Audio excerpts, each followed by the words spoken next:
Hello and welcome to a tutorial on how to fit pin-backed skull studs. We'll start off with our die set. You have two parts to your die set. You have a base die that holds your backing pin, and your top die. It's going to hold your skull. We'll get these into the machine. So we'll take our skull stud, which is here.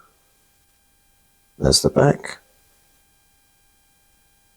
And we'll pop that into our top die.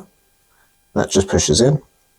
We're going to put the base pin into our base die. That's in there. And that can go into the bottom of the machine. You can see the base pin sitting there. And then we'll get our top die all screwed in. So I'm just going to push that in and screw that into place. Now let's take our material, hold it between the two dies and push down firmly. Pop that skull stud out. And there we have it.